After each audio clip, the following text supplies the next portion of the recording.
বন্ধুরা, আজকে তোমাদের মালাই চায়ের রেসিপি নিয়ে এসেছি।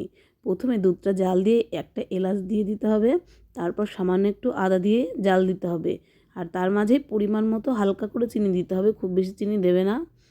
এবার আমরা দার্জিলিং থেকে নিয়ে আসা চাটা ব্যবহার করব। তোমরা নর্মাল চাও ব্যবহার করতে পারো, কোনো অসুবিধা নেই।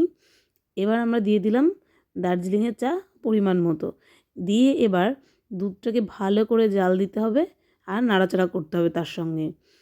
মিডিয়াম ফ্লেমেই তোমরা দিয়ে রাখবে। দেখো বন্ধুরা, কালারটা কিন্তু একদম চেঞ্জ হয়ে এসেছে। আর এই চাটা এত সুন্দর টেস্টি সুস্বাদু, মানে তোমরা না করলে কিন্তু বুঝতে পারবে না।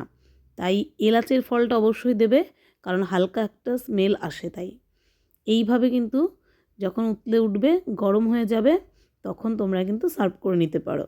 দেখো বন্ধুরা, আমাদের দার্জিলিংয়ের চা, মালাই চা রেডি। আর এত সুন্দর টেস্ট হয়েছে, তোমরা কিন্তু অবশ্যই এটা বানিয়ে দেখতে পারো।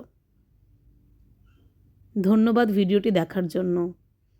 আমাদের চ্যানেলকে সাবস্ক্রাইব করে দিও আর পাশে থাকা বেল আইকন প্রেস করে দিও, যাতে সবার আগে নোটিফিকেশান তুমি পাও।